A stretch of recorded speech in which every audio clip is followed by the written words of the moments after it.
All right, good afternoon, everyone. Wow, what a great town. I think you all know me. My name's Wayne Motz, and it's my honor to be the Chief Executive Officer here at the National Civil War Museum. Welcome to our first Lessons in History lecture for January, and we're going to have 12 of these throughout the year. So last year we did 4 in the spring and 4 in the fall. This year we're going to do 1 every single month. We'll tell you a little bit more about that. There'll be plenty of stuff to get a hold of for you all to do it. I want to recognize someone in the room, first of all. We have a volunteer board here, folks, that has 21 members on it. These people volunteer their time, in many cases, many hours, to the mission of education and what we do here at the National Civil War Museum. Our committee chairman of the Education Committee is with us today, Randy Gressman. Randy, why don't you stand up there so everybody can see you? I can't tell you the help Randy's given to me, to this staff, and to this museum in coming up with great programming here at the museum. So if you enjoyed yourself this evening, when we're done here this afternoon, I should say, go back and shake his hand, because he's part of the reason why we're doing that, that's here.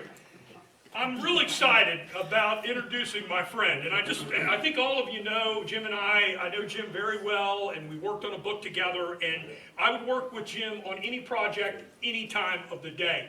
He's just been a wonderful friend to me, great historian, great writer. He's been a licensed guide for many years at the Gettysburg National Military Park. He's the author of 2 major books, one on Dan Sickles at Gettysburg, the other co-authored with me on Pickett's Charge, of course, a guide to that battlefield. What a lot of people don't know is Jim's interests are very wide, and he knows a lot about a lot of things. In November, I was able to go down and fly down to Arizona to speak on behalf of the museum, to the round table at Phoenix on behalf of the Civil War Museum. Jim came with me, and we went a couple days early, and we went down to Tombstone, Arizona. And folks, I want to tell you, all I needed to do is stand next to Jim to hear the history of Tombstone. We hired a professional guide. Jim knew more than a professional guide to get down there. And, and he's all I did is stand next to him, and I learned all this stuff. So he knows a lot about a lot of things. He's a member of the Little Bighorn Association. He's been out to the battlefield of Little Bighorn many times. And when he and I were talking, I just thought this would make a different, unique presentation, one that we have not had here at the National Civil War Museum. And we have original items belonging to the subject of today's talk over here on this table, and also to other people that are involved with the lives of Marcus Reno. So I'm not going to go any further, but without further ado, help me welcome Jim Hessler, ladies and gentlemen. There you go, Jim. All right, well, thank you, Wayne, for that too kind introduction. Before I get started, I got to say, sorry. Let me turn it up a hair a bit for you. Is that better? On the left, is that? Oh, You hear that? There you go. Can everybody hear me okay? Good. Yeah, thanks again, Wayne, for the introduction, and a special thanks to the museum for inviting me, and really thanks to all of you for coming out today to support, whether you're here because of me or because of the topic or just the museum itself. Any proceeds from anything you spend today go to the museum, and we really do appreciate you all coming out and doing that, especially on a dreary January afternoon. So as Wayne alluded to in the introduction, one of my personal pet topics has always been the Battle of Little Bighorn, Custer's last stand. And this goes back to when I was a child. It predates any interest that I had in the Civil War, the Battle of Gettysburg. And if you think about it, if Gettysburg is really, the most written about battle in American history, Little Bighorn would probably be a close second. Even though they are very different in terms of size and scale, the personalities, the controversies, the mysteries of Little Bighorn have generated no unending amount of controversy and interest to this day. So if Dan Sickles is, for many people, the villain of the Gettysburg story, yes, thank you for reinforcing that. If Dan Sickles is the villain of the Gettysburg story, we could argue that Marcus Reno is, to many people, the villain of the Little Bighorn story. Whether that is deserved or not is a separate issue that will someone tackle today. But even when Wayne and I started announcing this program back in November, December, a few folks got onto Wayne's Facebook page and, said, Reno, he was a coward, he was a drunk, he was a pervert, and stuff like that. So he does still evoke strong reactions in people. So we have a unique opportunity today because in many ways, Harrisburg was Marcus Reno's hometown. And I'll explain the hows and the whys for anybody that doesn't know that today. So we have kind of a unique way to kind of tie this really unique story together into Harrisburg, and I'm happy to do that today. Okay, let's go through sort of the biographical basics. Now, Marcus Reno was born in November of 1834 in Carrollton, Illinois, to James and Charlotte Reno. That would have made him 41 years old at the Battle of Little Bighorn in 1876. For the most part, the family seems to have been a prosperous, hardworking type of maybe slightly upper middle class family. Dad owned an inn and a saloon for a little while. He was postmaster of the town at one point. He later owned a dry goods store. Marcus Reno worked for Dad, and by most accounts, no real indication that young Marcus Reno had set his sights on a military career. We could speculate that Marcus might have had his first exposure to alcohol while working in his father's establishment, and alcohol is, for better or worse, going to play a large part in our story today. But things changed within a 7-month period in 1848 to 1849, when within that 7-month period, both of his parents died of disease. And if you can read up here, kind of one of those strange coincidences of history, his mother died on June 25th, 1848. So obviously June 25th was a date on Marcus Reno's calendar that had a lot of significance. But when Dad died, Marcus Reno was orphaned by the age of 15. And he wrote directly to the Secretary of War, essentially saying to the effect of, I have no means to provide myself an education. I am interested in enrolling at West Point. Well, a local congressman who knew the family and knew the situation then endorsed Reno, and to make a long story short, Marcus Reno was accepted into West Point beginning in the fall of 1851. Now, kind of like my own college career, Marcus Reno took 6 years to graduate. You too, Dick. He was on the 6-year plan. Like George Armstrong Custer, Marcus Reno seemed to accumulate demerits quite easily. And, infractions that we civilians would consider fairly trivial, being late, whistling on duty, stuff like that. One of my favorites is he was given 8 demerits for tearing the bark off of a tree while on guard duty. And he said, well, I was not given any orders to not damage the tree, and that was sort of his defense. So he accumulates demerits very easily, again, much like George Armstrong Custer. Unlike George Armstrong Custer, Marcus Reno does not seem to have the personal charm and charisma to talk his way out of this stuff. In his 4th year, I believe, he gets in a fight with one of his fellow cadets in the barracks. The cadet had written Reno up for walking out of turn in the mess hall. Reno confronted this guy in the barracks, called him a pusillanimous coward, and punches were immediately exchanged. Reno tried gouging the guy's eyes out and nearly got his thumb bitten off. And somebody who witnessed the fight wrote in his journal, Reno is not very popular, which again is the opposite of George Armstrong Custer's academic career. So anyways, Reno, in his 4th year, Reno is held back for a 5th year due to excessive demerits. Now, you might have thought he would have learned from that, but only a few months shy of graduation in year number 5, an officer caught him singing on guard duty, told him to stop, and Cadet Reno said, I have every right to sing. Okay, that threw year number 5 out the window.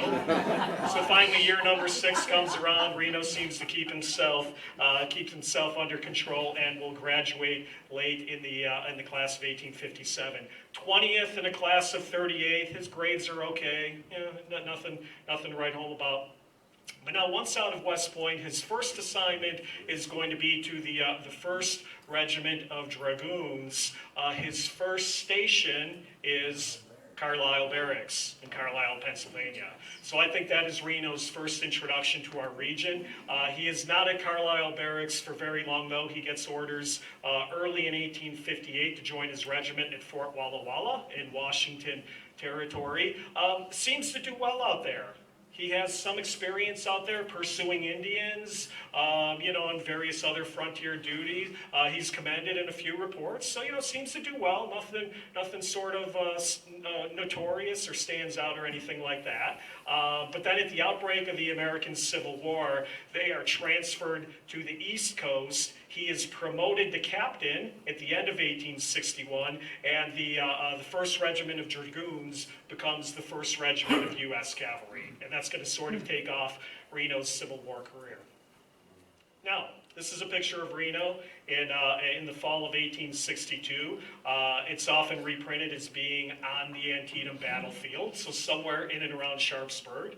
That's Reno over there.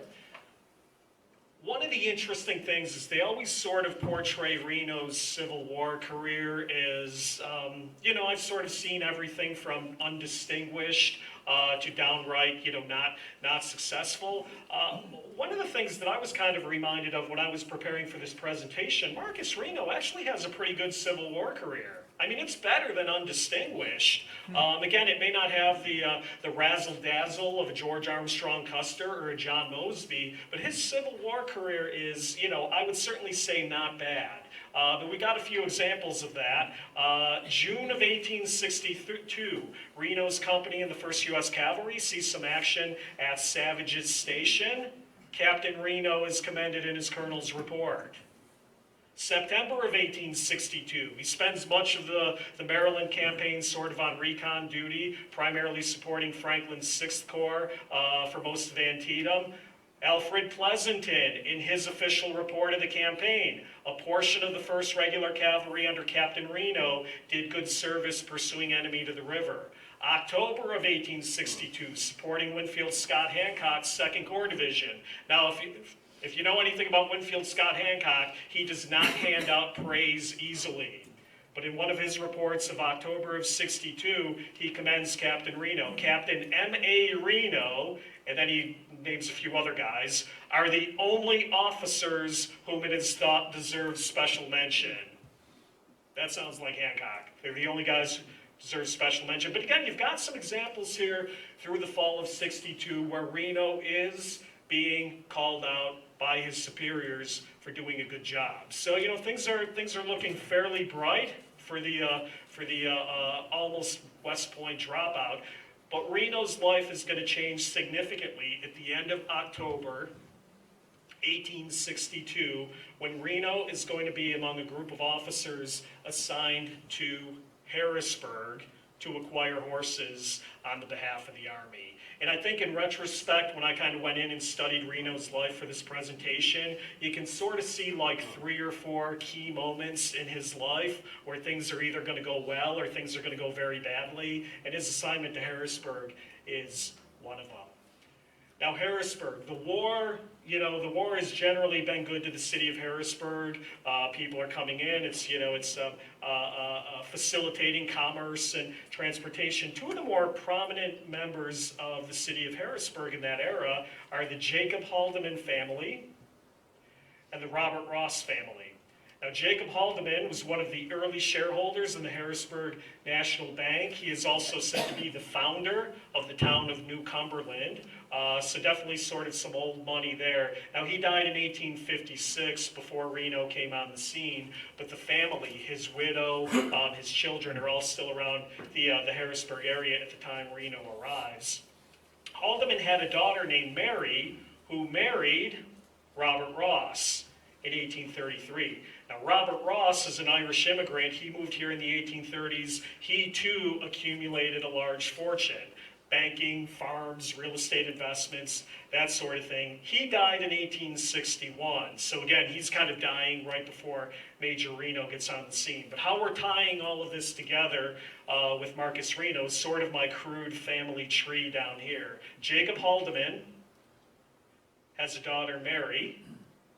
Mary marries Robert Ross. And then between Robert Ross and Mary Haldeman, one of their children is going to be Mary Hannah Ross. So their fourth child is going to be a daughter by the name of Mary Hannah. Mary Hannah was born in 1843. Mary Hannah Ross would have been about 11 years younger than Marcus Reno. So when Reno comes here in the fall of 1862 to acquire horses for the Army, she's probably about, if I'm doing my math right, probably about 18 years old or so.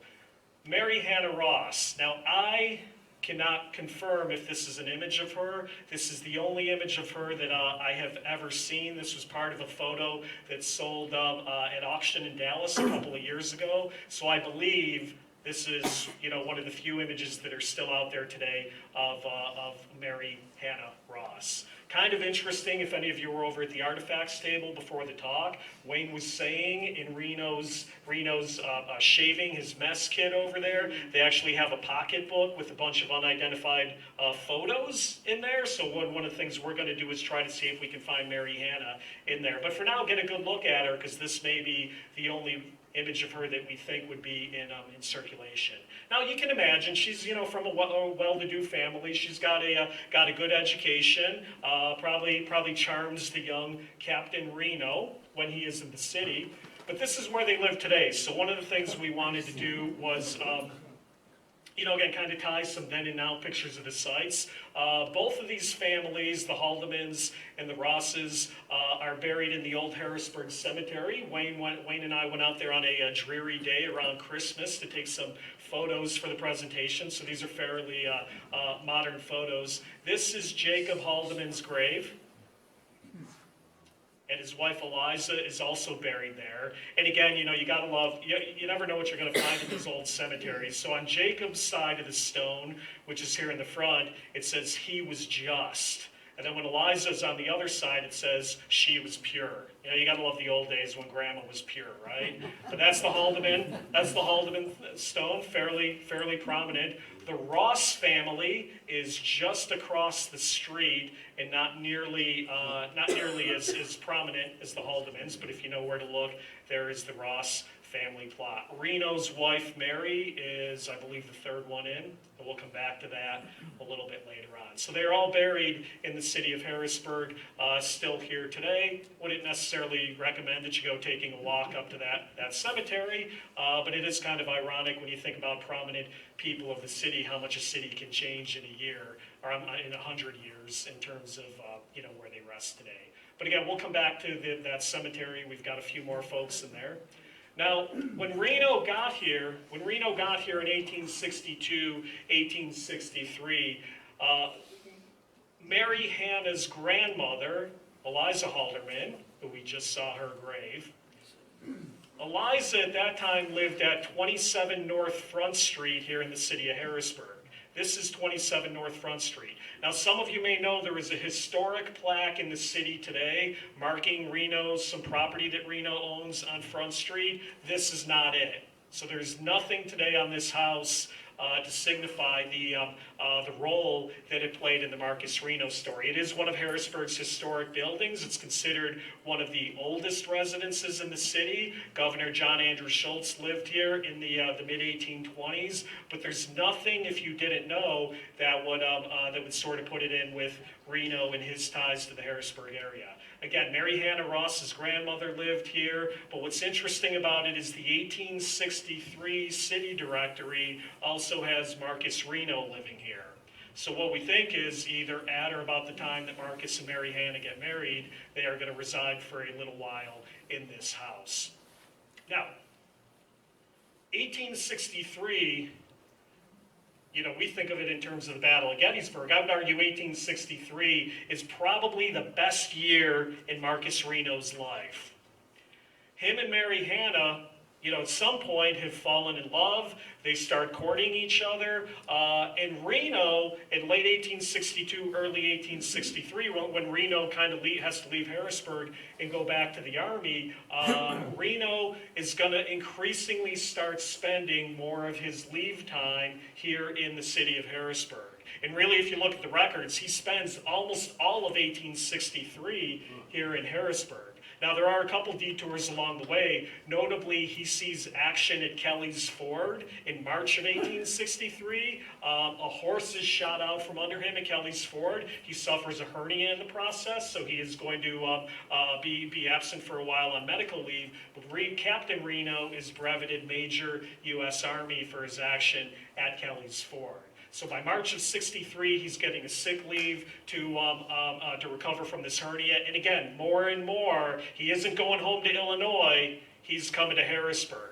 And I always kind of looked at it like I knew Reno had ties to the city because of his wife's family. But really, until I was kind of connecting the dots for the research, I never really appreciated how much time the guy actually spent here.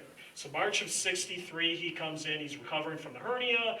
He's going to get the leave extended through May of 1863. Then in May, he's going to get a new assignment, detached service for recruiting and mustering in Harrisburg. So that's going to extend the leave for a couple more months. Late May of '63, he's going to get transferred from recruiting duty. He will be Chief of Staff for Brigadier General Baldy Smith at Carlisle. So again, that keeps him in the region, and really as Baldy Smith's Chief of Staff, that is the role that Reno is going to play throughout the Gettysburg campaign.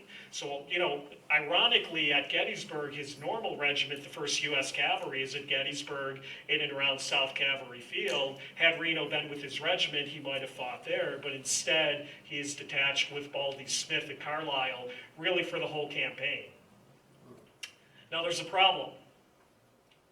Marcus and Mary Hannah seem to have planned for a wedding, July 1st, 1863.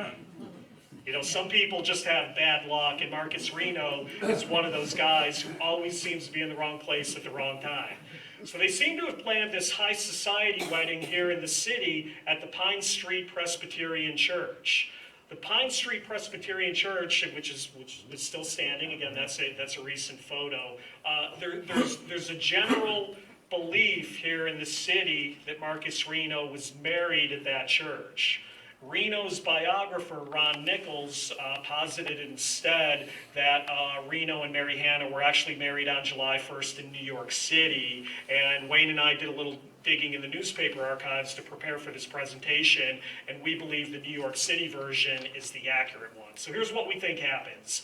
We think they probably planned for a July 1st wedding at the church, but when the rebels are, in threatening Harrisburg and in the state, a lot of the prominent families are probably hightailing it out. We think what happens is the Haldemans and the Rosses, and they probably take Mary with them, take a train up to New York City. Reno is still here on active duty with Baldy Smith. But on the 30th, July 1st, when Ewell kind of pulls back, we think Reno gets permission, maybe a 24-hour or so leave to go join his betrothed and her family up in New York City. He seems to take the Reverend W.C. Cattell, I hope I'm pronouncing the name right. Cattell was the Reverend from the church. Reno seems to take him with them, and they go up to New York City. Reno gets into New York City late on June 30th. They're going to get married in New York City on the morning of July 1st, and then Reno is back here with Baldy Smith by the end of the day on July 1st. Reno actually said later he got back to Carlisle that night to watch Carlisle Barracks burning. So, again, pretty momentous 24 hours. How do we know some of this? Well, in prepping for the program, I talked to the folks at the Pine Street Church. They didn't really have anything that could kind of sway the story one way or the other. Again, Reno's biographer, Ron Nichols, did a lot of deep research on this. He went with the New York version. And Wayne and I found this in the New York Herald of July 1st, 1863. I don't know how well you can read that, so I've transcribed it for you. Married, Reno Ross at the Astor House. On Wednesday, July 1st, Reverend Dr. Cattell, Captain Marcus A. Reno, etc., and Miss Mary Ross, daughter of the late Robert Ross of Harrisburg, Pennsylvania. So, somebody is free to kind of dive into this story a little bit deeper if you want to confirm it or not, but some of the waysides and the plaques that you'll see here in the city of Harrisburg have Reno getting married here, and we tend to think that it was New York City instead. So, he's back that night. In 1864, and really through the remainder of the war, continues to go fairly well for now the newlywed Captain Marcus Reno. In the spring of 64, after a difficult pregnancy, Mary's going to give birth to a son, Robert Ross. And then somewhere in the summer of 64, Reno becomes attached to probably the closest thing this guy is ever going to have to a mentor in his life, Brigadier General Alfred T.A. Torbert. This is a picture of Captain Reno. Well, this is General Torbert and his entire staff, somewhere down in the valley, probably 64, maybe spring of 65. There is General Torbert, and sitting literally right at his knee is his staff officer, Captain Marcus Reno.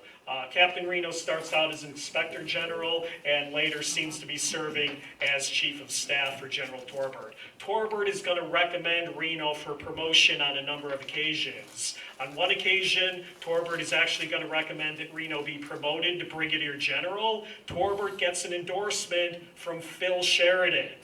Now, we always think of Phil Sheridan as being a big-time Custer benefactor. Sheridan, in July of 1864, writes, "The cavalry service has no better officer than Captain Reno. He's full of energy, ability. He's been in all the cavalry engagements. He is one of the most promising young officers in the Army." That's Phil Sheridan, Custer's guy, talking about Captain Marcus Reno. Unfortunately, the promotion to Brigadier General is never acted on, but finally, very late in the war, December of 1864, the lobbying is going to help get Reno promoted to Colonel of the 12th Pennsylvania Cavalry Regiment. So Reno, at the very closing stages of the war, gets promoted to Colonel, gets his own regiment. So for the first time, he's got a little taste of independent command.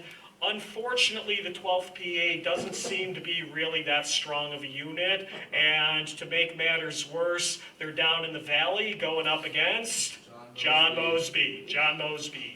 And this is really the first blemish I think we see on Reno's record. Mosby kind of runs circles around the newly promoted Colonel Reno and his regiment. Even Sheridan has to say at one point, Colonel Reno has not done what we thought we were going to do in reining in Mosby down here at the valley. You can draw your own conclusions here. Is Reno a better staff officer than an independent commander? Maybe. Like a lot of people, is Reno maybe not as well equipped for sort of the irregular type of fighting that Mosby's guys do and that will translate to Indians on the plains? Perhaps. So you can kind of sort of draw some conclusions here about some characteristics that we're going to see from Reno over the next couple of years. But at the end of the Civil War, he's mustered out. He is breveted Brigadier General of Volunteers and Colonel in the U.S. Army for gallant service during the rebellion. And when he musters out in July of 1865, he reverts back to his regular Army rank of captain. Same rank as George Armstrong Custer.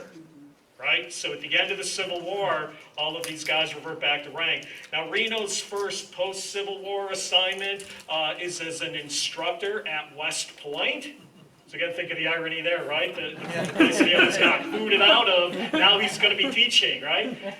Well, Reno and Mary and baby Ross head up to West Point.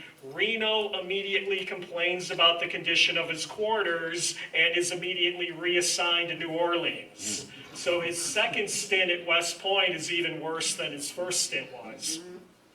But he goes out, and over the next couple of years, New Orleans, they'll come back to Harrisburg again and again, California, Portland, Alaska. So, this is a fairly well-traveled guy. Meanwhile, Captain George Armstrong Custer is being promoted to Lieutenant Colonel of the new 7th U.S. Cavalry. And for the most part, Mary and Ross are sort of following Captain Reno around to a lot of these nondescript assignments. I don't think Mary goes to Alaska with him, but I think she's pretty much at all of the other stations that Marcus Reno goes to. But we're at another crossroads, and another crossroads in Reno's life. At the end of 1868, Major Alfred Gibbs of the 7th Cavalry died. The next line captain up for promotion is Captain Marcus Reno. So Captain Reno is promoted to Major Reno in the spring of 1869, and the Reno family is ordered to report to Fort Leavenworth and then to Fort Hays to begin the career in the 7th Cavalry. Okay. So I hear some chuckles of recognition. Is there anybody in the audience? That's Fred Benten does not before know he got the white hair. There you go. There's a young Captain Benten. Of course, we all know that man, the new Lieutenant Colonel of the 7th Cavalry, and our newly minted Major Marcus Reno. Don't they make what could go wrong, right? Yeah. So you're right. Obviously, as we know from the history and the chuckles of recognition, a lot goes wrong. Custer, in sort of whipping this new unit into shape, sort of develops some cliques. And you're either in the Custer clique or you're not in the Custer clique. Well, Fred Benten is definitely not part of the Custer clique. Now, Captain Benten, one of the senior captains in the regiment, Captain Benten and Custer seem to develop an intense dislike from each other right off the start. Benten is older than Custer. Older men tend to not like to report to younger men. Benten doesn't like what he feels is Custer's stuffed shirt bragging. So the two of these guys, are kind of developing this hatred for each other, especially Benten hating Custer right off the bat. As many of you know, at the Battle of the Washita, Major Joel Elliott's command is left on the field and killed to a man. Benten accused Custer of abandoning Major Elliott. That doesn't help. But what about Reno? Nobody ever talks about the Custer-Reno relationship prior to the Battle of Little Bighorn, and there's a good reason for that. They really spend almost no time together. So from roughly 1869 to 1876, really at no time prior to 1876 are all 12 companies of the 7th Cavalry assigned at the same post together. Custer isn't even commander of the regiment. Many of you know Shippensburg's own Sam Sturgis is the colonel, but he's always away on detached service. So Custer tends to take field command, and where that will often leave Reno is kind of on a lot of these side assignments or left behind commanding Fort Abraham Lincoln. He is almost never in the field with Custer. So the Washita, Reno's not there. The Black Hills expedition, Reno is not there. The fights that the 7th Cavalry has on the Yellowstone, Reno is not there. Reno instead tends to get the assignments to Kansas in 1870. He goes south in 72, spends some time in New York City in 1872, northern boundary survey. He gets a leave of absence to see Europe. So Reno and Custer, I would say, really don't have much of a relationship with each other at all before the summer of 1876. Now, there is sort of one noteworthy moment that I pointed out in March of 1870. These guys, with the exception of Custer, your Renos, your Bentens, they love to drink. And there ain't much else to do out on the frontiers, so you might as well have a drink tonight, because there ain't anything else to do. Well, there is an incident in March of 1870 at Fort Hays. Reno and Benten get into a drunken confrontation at the fort's trading post. Reno, with his ranks, supposedly tried to bully Benten, and Benten responded by addressing his superior officer as an SOB. And I think maybe some threats of physical violence were exchanged. So these two guys, probably don't like each other all that much anyways. So you kind of got them forming the apex, which is going to come to a head at the Battle of Little Bighorn. But first, tragedy strikes Marcus Reno. In the summer of 1874, while he is on a Canadian survey expedition along the boundary, Mary, who had been back home in poor health, his wife Mary died. She died at the home of her brother in York Springs,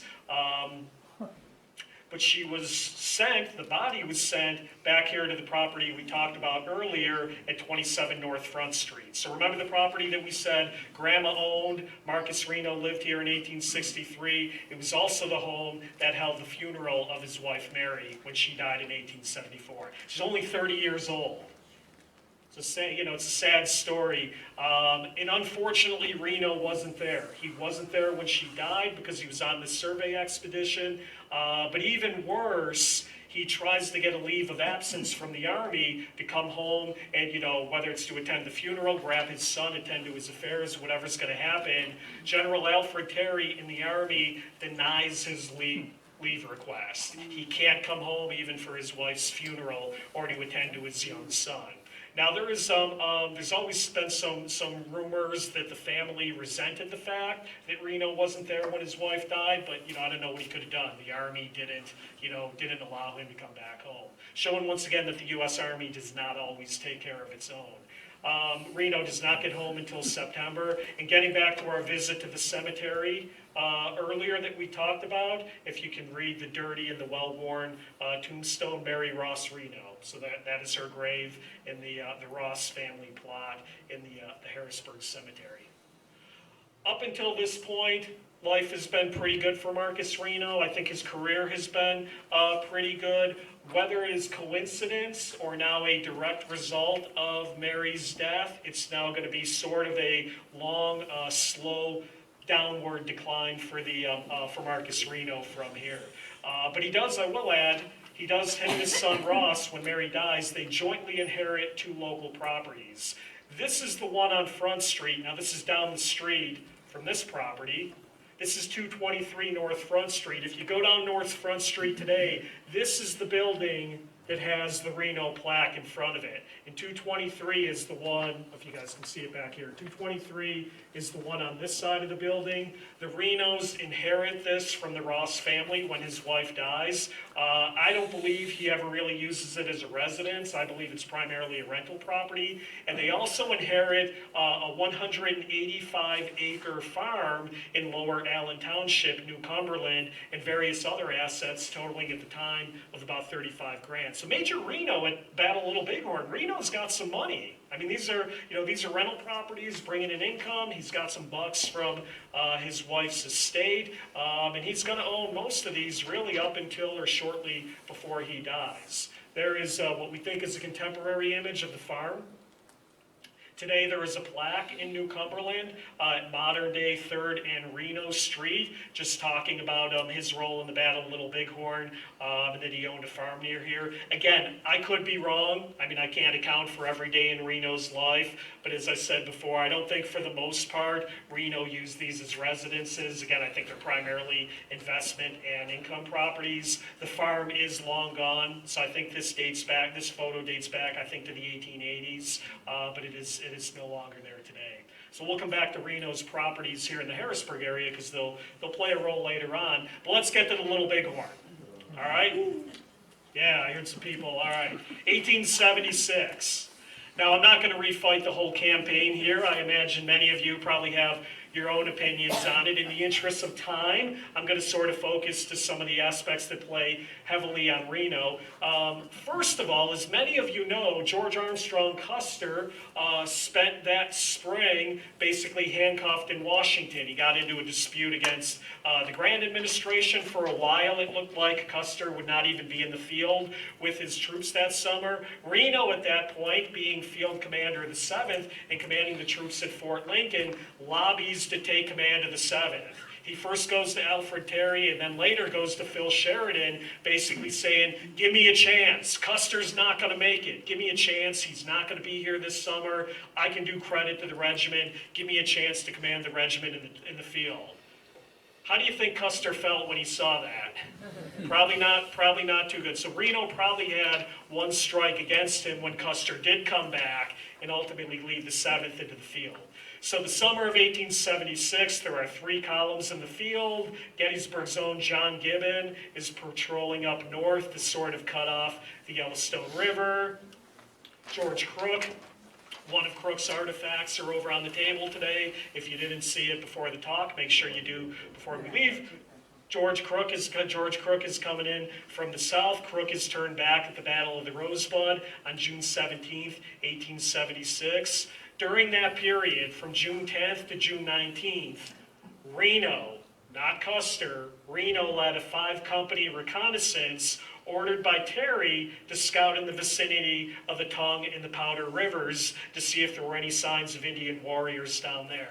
Reno flat out disobeys his orders, and rather than going down to the Tongue and the Powder River like Terry wanted him to do, Reno continues to proceed too far west and picks up a large trail that leads into the Rosebud Valley. They see signs of a big village. Reno's scouts are telling them, you don't have enough men, we're all going to get killed if you go after the village. So Reno decides, okay, I've seen enough. He turns back and he joins Terry and Custer's main column. This is an interesting thing that's often overlooked in the Little Bighorn literature. Terry and Custer are furious at Reno when he comes back for disobeying his orders and going into the Rosebud Valley. There's an account that says Custer and Reno have a pretty heated exchange when he comes back. And Custer, in one of my least favorite Custer moments, writes an anonymous dispatch to the New York Herald, basically saying, Reno might have jeopardized the whole expedition by tipping the Indians off to us. We're talking about a court-martial. We're going to court-martial them when we get back. And then in the same article, Custer criticizes Reno for not going all the way and not going after the village. He basically says something like, faint heart never captured an Indian village. So it gives you a little bit of an insight into Custer. But like I said, it's not one of my favorite George Custer moments.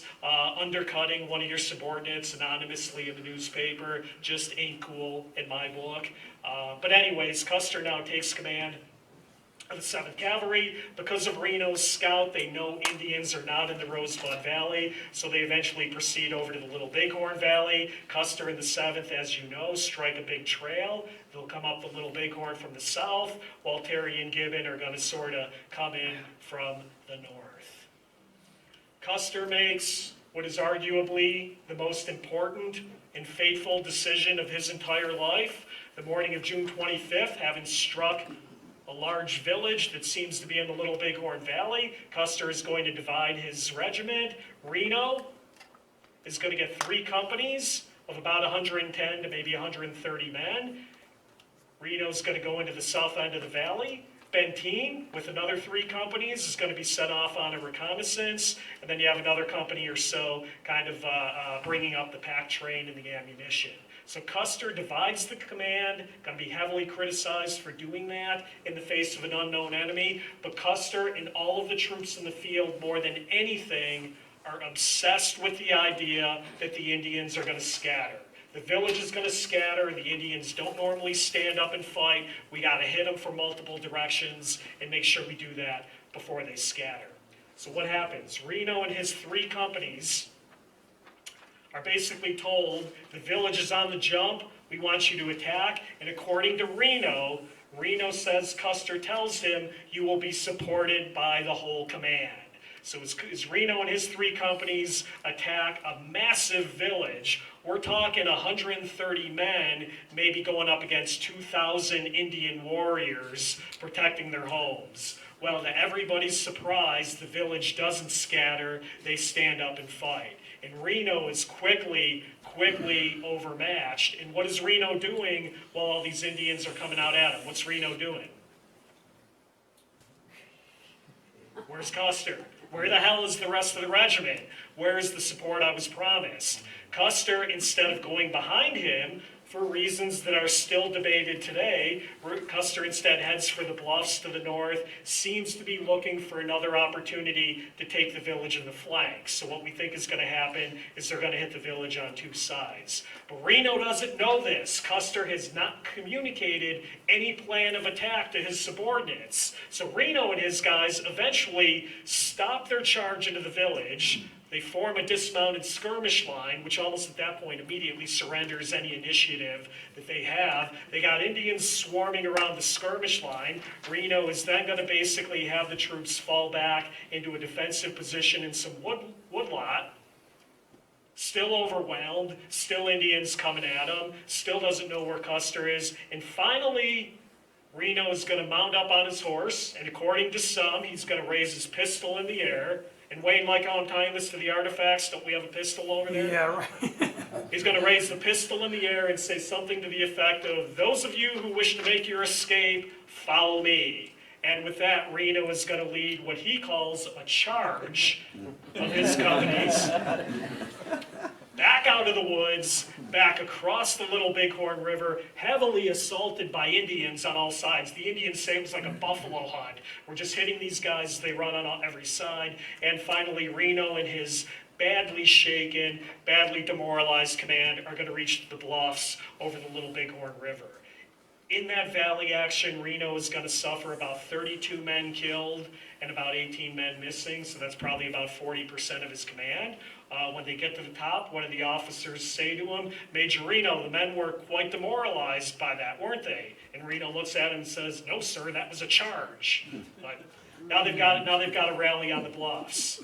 So they reach up here. This is a modern image. You can see where they kind of come uphill. Reno will later say that the very earth seemed to grow Indians as they were coming out at him. So probably not quite retaining his calm, cool exposure that we would need. Maybe he had shades of chasing Mosby in the valley again. I don't know.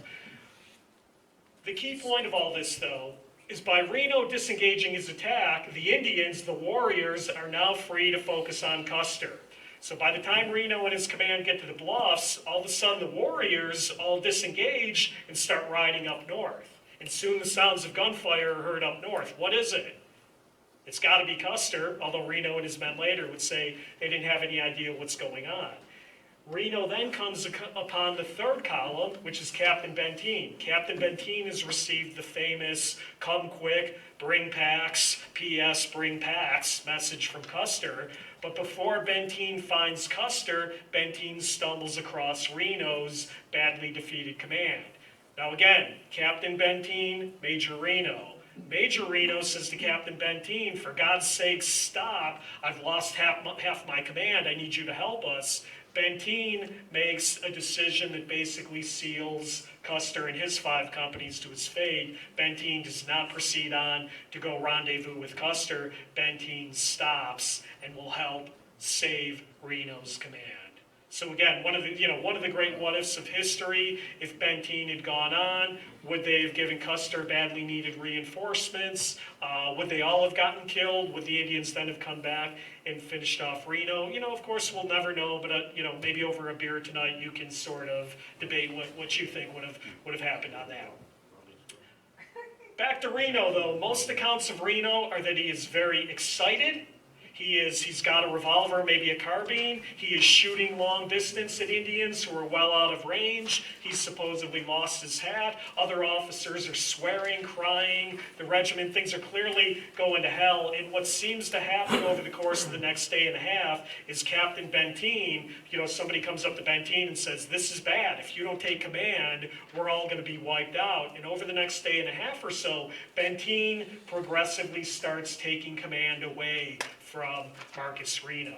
So June 26th, still saying they have no idea where Custer is, no idea what happened to his 5 companies. June 26th, the combined companies under Reno, Benten, and the pack train will form a defensive perimeter on the bluffs overlooking the Little Bighorn River. They will have Indians shooting into them from every side. Benten, not Reno, will lead 2 dismounted charges to sort of push the Indians off the perimeter. And again, by camp rumor and accounts that come up later, what most people seem to be saying is they don't see much of Reno on June 26. They've sort of put up cracker boxes and stuff like that as a perimeter. Reno seems to spend most of the day sort of hiding behind a box, trying to protect himself from gunfire. Again, he's not the only officer doing that, but again, he is the commanding officer. And at one point, Benten literally comes up to Reno and says, this won't do. You've got to push them back, and we'll lead one of these attacks to push the Indians off. Two things happen. The night of June 25th, one of the civilian packers will later testify that him and Reno get into an argument over whether or not the pack mules and the horses are tied up. And according to the civilian packer, at one point Reno will say to him, listen, I told you to tie those horses up, damn you. And Reno supposedly goes to slap the packer, and when he goes to slap the packer, whiskey comes flying out of a flask that Reno supposedly has with him. And this starts the long-standing contention that Marcus Reno was drunk at the Battle of Little Bighorn. No officers testified to the fact that he was drunk for the most part, but the civilians who were with the packs and the mules said Reno was drunk. The other thing that happens too, and Benten later confirms this, supposedly on the night of the 25th, Reno proposes abandoning the wounded, taking anybody we can, getting out of here. Well, what are we going to do with the wounded who can't ride? And Reno supposedly says, well, we'll have to leave them to their fate. That's the story that gets started by Benten and another officer, Edward Godfrey. Benten says that did happen, and Benten says he's the one who shot it down and said, no, I won't do it. We're not leaving them behind. But again, these are two blemishes that are now going to dog Reno for the rest of his days and make it difficult for him to kind of get out from under. So, Terry and Gibbon arrive on the morning of June 27th. They will rescue the remainder of the command, and it is only at that time that Marcus Reno, Frederick Benten, and the men under them claim they find out that George Armstrong Custer and his 5 companies have been killed to a man. They saw Custer's trail, they heard the fighting, they heard the gunfire, but they didn't know where Custer went. They assumed they were the ones who had been abandoned, when in reality, Custer was the one who had abandoned, and all 5 companies of his were wiped out. This is what is believed to be the earliest image of Last Stand Hill from 1877, only 1 year after the battle, when you can see especially many horse bones are still scattered all over the hill. Reno only admitted to emptying his flask on June 28th, when they were burying the dead, the badly mutilated, rotting, stench-filled corpses on Custer's battlefield. Reno said, yeah, I did empty my flask that day when we were on the battlefield. It was a disagreeable sight, and we were a good deal affected. The stench was sickening. So what happened to Custer? Well, by 1876, the back end of 1876, the remainder of the 7th Cavalry gets back together, heads back to Fort Abraham Lincoln. Rumors, innuendo, different he said, she said stories are all flying back and forth. Was Reno drunk? Did Reno abandon Custer in the valley? Was it Custer's fault? What about Benten? All this stuff is kind of swirling as the year comes to an end. In August of that year, while the 7th Cavalry is still in the field, Custer's old wartime friend Tom Rosser criticized Reno in Minneapolis and New York newspapers. Rosser blames the defeat on Marcus Reno, and this is really the first major blame that comes out into a public forum. Well, Reno replies, so they have a little tit for tat in the newspapers, but in September of 1876, almost literally to the day that the regiment returns back to Fort Lincoln, Reno gets in a brawl at the officers' club with an infantry officer who was caught repeating some of Rosser's comments. So again, this stuff is starting to kind of heat up a little bit. Reno's very sensitive to the criticism. Look guys, at the end of the day, Reno suffered 40% casualties and Custer, suffered 100% casualties. You can kind of guess that Reno probably resented the hell out of the fact that he was being blamed for saving the remainder of the regiment. But they have a little bit of a brawl in the officers' club with somebody who doesn't agree with them. Camp rumors are swirling on about all of this. And in one of the most important books in Little Bighorn history, in December of 1876, Frederick Whitaker publishes A Complete Life of George A. Custer. It is the first major Custer biography, and in it, Whitaker blames Reno and Benten for the defeat. And it will tell you how it's important in a few minutes. But Reno has his own problems. By the end of the year, he is assigned to Fort Abercrombie in Dakota Territory, and he immediately gets into a dispute with the wife of one of the officers at the post. This is Pennsylvanian Captain James Bell. Now, Bell was on detached service when Reno arrived at the fort. His wife reportedly, shall we say, did not have a good reputation in the regiment. Reno supposedly said at one point, you know, you can't spoil an egg more than you can damage Mrs. Bell's reputation, which I guess was fighting words back in those days. Well, at various socials, Reno and Mrs. Bell become friendly, and on at least 2 occasions, Marcus Reno puts his hand on Mrs. Bell's waist. So this is the dirt people always like better than the battle stuff. I know this from talking about signals. So he makes 2 improper advances with his hand around her waist. Both times, she reportedly says, "Major Reno, don't you do that again." However, there's obviously some tension going here, so Mrs. Bell does not invite Reno to her Christmas party. All right? Well, Reno, as the post commander, can obviously see what a slap this is, and he reportedly says, "This means war." She has thrown down the gauntlet, and he refuses to let Mrs. Bell play the organ at the New Year's Eve service. So symbolically, talk about, you know, could this year end any worse for Marcus Reno? Well, Captain Bell comes back. Here's this feud that his wife is having with the post commander, and he brings charges against Major Reno. Reno is found guilty of conduct unbecoming an officer and a gentleman, and he is court-martialed and sentenced to dismissal from the service. March of 1877, we're talking like 9 months after the Little Bighorn, and he is sentenced to dismissal from the service, but as often happens in these cases, President Hayes commutes it. He's not going to be dismissed, but we will give him 2 years suspension without pay. Where do you think he goes when he's suspended? Harrisburg, the old hometown. So, remember what we told you before. Reno's got property here in the city. He doesn't go back to the Front Street property. He doesn't go back to the farm in New Cumberland. Instead, he takes up a room at the swanky Low-Keel Hotel. Now, Reno spent the majority of that 2-year suspension here at the Low-Keel. Today, it is the site of the Colonial Theater at 3rd and Market Street. And this is an image that the current proprietor of the Low-Keel, which I'll show you in a moment, sent to me. And if he's not in the audience, I'm very grateful for the fact that he sent me this image. Now, again, Reno's got no pay for 2 years, but he is living off the wife's inheritance. So, you know, money isn't really an issue. But about a year into the suspension, Frederick Whitaker, remember the guy who wrote the biography? Whitaker's book is not selling as well as Whitaker thought it would. So Whitaker starts turning up the heat on Reno again, such to the point that there's almost going to be a possible House floor resolution against Reno. Well, it's here in Harrisburg at the Low-Keel that Reno says, "I've had enough of this abuse. I want a court of inquiry." And that's what you guys got to remember when you think about the Little Bighorn Court of Inquiry.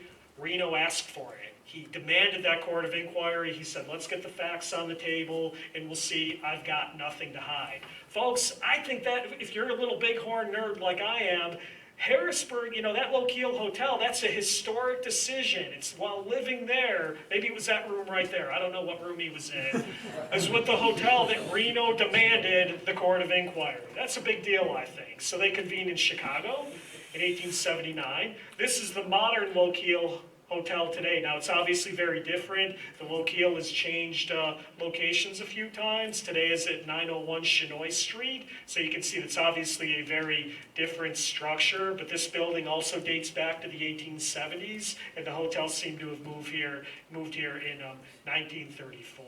If any of you know your Harrisburg history, the hotel today is near the site of a 1905 train collision that apparently ignited 50,000 pounds of blasting powder and killed about 23 people.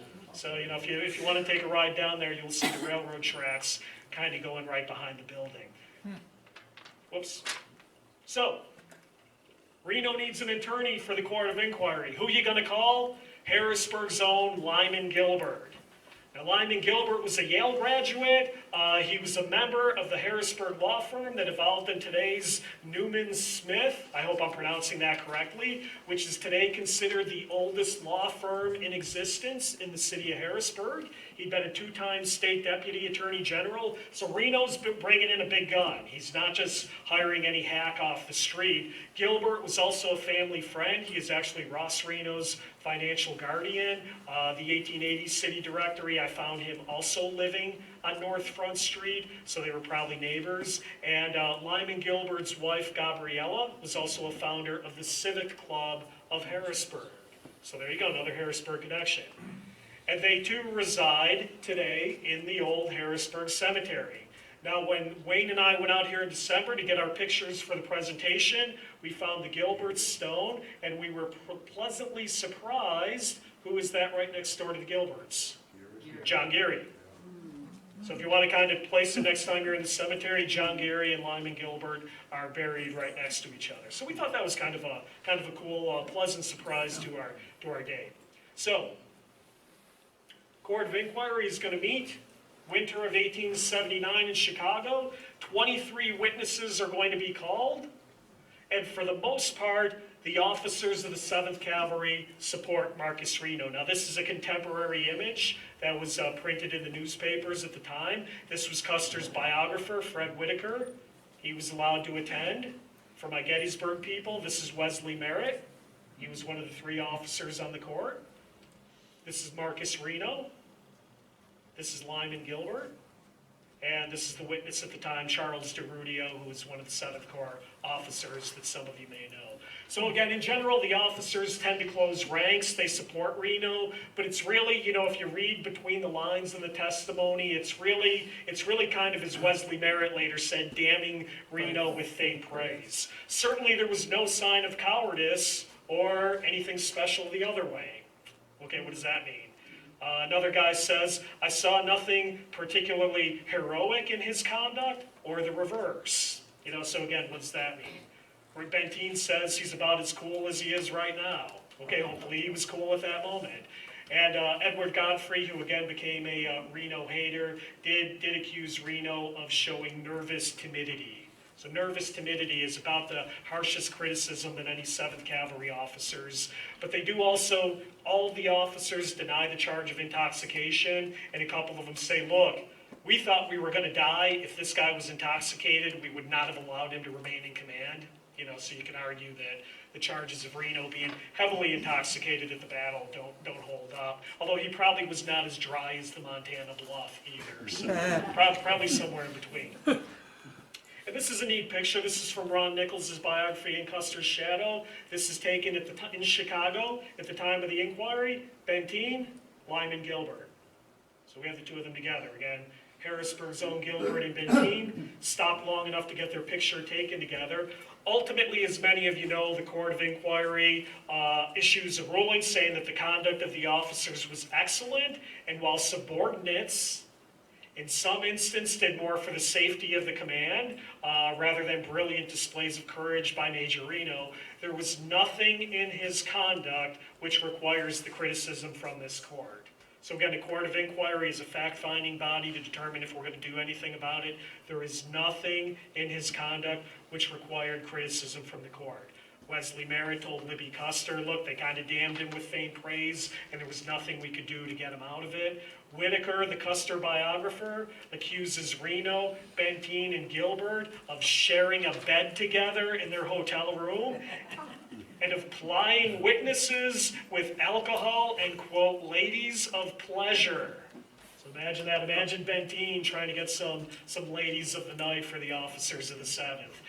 Now again, there's always been a general belief that something was being held back by the officers of the 7th, something was being held back. Benten did admit later in private correspondence that I expect Godfrey to say that Reno recommended the abandonment of the wounded and of skipping off with those on the night of the 25th. Well, so he did to me, but I killed that proposition in the bud. The court knew that something was being kept back by me, but they didn't know how to dig it out by questioning, and I gave them no chance to do so. And Reno's attorney was posted thereon. So Benten told Gilbert that, and they made sure it was held back from the court of inquiry. And that's probably the worst thing that we've ever been able to really prove got held back in the testimony. Okay, so court of inquiry has essentially proved no criticism worthy of Reno. Whitaker's Custer biography is not selling well. The 2-year suspension is about to end. What could possibly go wrong? Well, there you go. There's Ella Sturgis. Reno, at the end of his suspension in 1879, is assigned to Fort Meade in Dakota Territory. Fort George Meade. I threw in a gratuitous Gettysburg reference for my friends back home.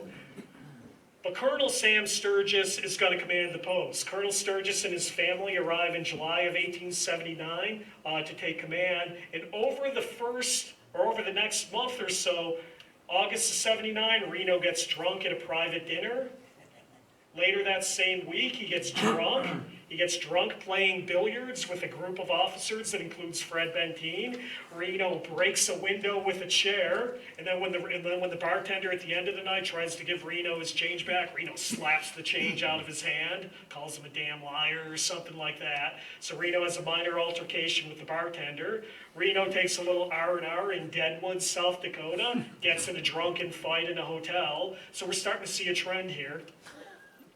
He comes back, October of 79, him and another officer get into a billiard hall fight over an unpaid debt, and finally at this point, Colonel Sturgis has had enough, and again, pursues charges with them. He hasn't even been back on the job 6 months, and he's already in trouble again. So in November of 79, General Court-Martial is going to be convened at Fort Meade on 3 of the above drunken, officer-like recommendations. And unfortunately, on the fateful night of November 10th, 1879, Reno, while he is under house arrest, decides to go out for an evening stroll. Well, in the window of the Sturgis home, beautiful young Ella Sturgis, Colonel Sturgis's daughter, is sitting in the window and the light is shining on her, and lonely, maybe intoxicated, widowed Major Reno says, surely what harm could come if I just looked at young Ella in the window? So he climbs on the porch. And while Ella looks like she's alone, nobody's with her, what harm could there be if I knocked on the window to say hello? Knocked on the window. Well, Ella's mother is in the room, unfortunately, did not see it. So Ella and her mother jump up. Ella Sturgis becomes paralyzed with fright, and she starts screaming, "Mama, it's Major Reno! It's Major Reno!" Well, Colonel Sturgis was upstairs in bed, so he grabs his cane, comes running down the stairs. By this point, Reno's probably decided, I better get out of here. Reno flees back to his headquarters. There's no altercation that night, but Colonel Sturgis now adds a 4th charge to the court-martial. And poor Ella was so frightened out of her wits, they thought she was going to die, by seeing Major Reno in the window. But she survived and ultimately got over the shock. So, Reno represents himself at this court-martial. He calls character witnesses. He calls Benten as a character witness. Benten says, well, I think he's in love with Ella Sturgis, so I don't know if that helped or hurt him. But ultimately, the court-martial found Reno guilty. On some of the accounts, they changed the wording to make it less harsh, and they recommended leniency from the automatic dismissal. So this time the court recommends leniency, but President Hayes, who has probably had enough of Reno and his shenanigans and his bad reputation, Hayes overrules the recommendation of leniency and orders Reno to be dismissed from the service. Reno was shocked. All of Reno's friends were telling him, this isn't bad, you'll get another suspension, don't worry about it. They were shocked when he got dismissed. He said, I would have resigned if I knew this was going to be the outcome. So on April 1st, 1880, what had gone so well in the Civil War, the Civil War record was good. What had gone well in the Civil War ends in drunken disgrace when Reno is drummed out of the Army. Well, if you're paying attention up to this point, you know where Reno is going to go next. Back to Harrisburg. So 1880s, much of it from the low-keel hotel, Reno is going to spend on repeated and unsuccessful attempts to get reinstated. He will remarry again, a widow, in 1882, Isabella McGonigal in New York City. Now, it's kind of funny, Isabella and Reno's now adult son, Ross, take an immediate dislike to each other, so that causes some family tension, and son, Ross Reno, is expelled from the Lochiel Hotel for peeping into the window of a local actress who was staying there. So the apple probably didn't fall far from the tree. Finally in 1884, they leave the Lochiel for a rented house in D.C. He gets a job with the pension office. That kind of starts to pull back on his Harrisburg connections. He's not spending as much time here. He's trying through the 1880s to get reinstated, but it's ultimately unsuccessful. 1887, him and his second wife break up.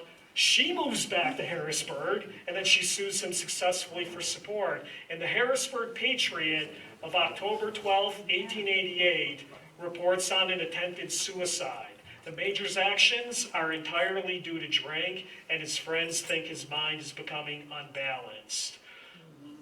Well, in the spring of 1889, following surgery for a cancerous growth on his tongue, Reno, in addition to being a drinker, was a tobacco user. Reno dies on March 30th, 1889, following surgery, only 54 years old. So again, it's kind of, to me, this is a sad story. Again, what showed a lot of promise in the Civil War has ultimately come undone, and he dies alone following this surgery.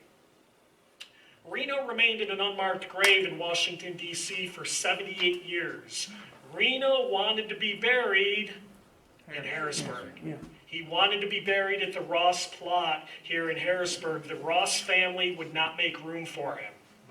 So instead, the family just left him in this unmarked grave in D.C. for 78 years. Finally, in 1967, a descendant of his and some supporters got Reno's military record reinstated. The record was changed to show an honorable discharge from the Army. And the ruling on that was primarily based on his good Civil War record and the fact that the personal disciplinary problems really only started after the Battle of Little Bighorn. So his record today reflects an honorable discharge. And that same year, September of 1967, he is reinterred in Custer Battlefield National Cemetery. He's buried at the Little Bighorn battlefield, which in many ways, helped contribute to ruining his life. Just one more family scandal. If you're wondering what happened to the son, he eventually got married. He married some whiskey Harris in Tennessee. He abandoned his wife, moved to Alaska, and he was never heard from again. So we don't know when he died. We don't know how he died. Hell, he could still be living up in Alaska for a while. We don't know what happened. But history has not been favorable to Major Reno. At the 50th anniversary, both Edward Godfrey, an officer in the 7th, and Libby Custer protested attempts to memorialize him. Godfrey, in his highly influential Century Magazine account, wrote that at no time during the battle was his conduct such to inspire confidence, and there was a time during the night of the 25th when his authority was to be ignored. Libby Custer was more direct. She begged them not to permit any memorial of any kind to be placed on that battlefield to so great a coward as Colonel Reno. And she pleaded again, do not single out for honor the one coward of the regiment. So Libby Custer, she blamed Reno. She blamed the Grant administration. She's no friend of Benten. As you could be expected, she blamed everybody but her husband for what had happened at Little Bighorn. And I'm going to close with what I think is probably the best assessment of Reno's character, and it comes from Custer historian Fred Dustin, and it says that Reno's Civil War record and previous record was very creditable, but whiskey drinking got him into trouble, as it usually does with whiskey drinkers. And his personality was not very attractive. And personality goes a long way and carries a man over very rough places where lack of it may be the cause of much unearned criticism. And folks, I think that's what you've got. You've got a difficult personality plied up by a lot of whiskey, so please do not drink and drive when you go home tonight. Thank you very much, and we wrapped it up, and I'll take any questions.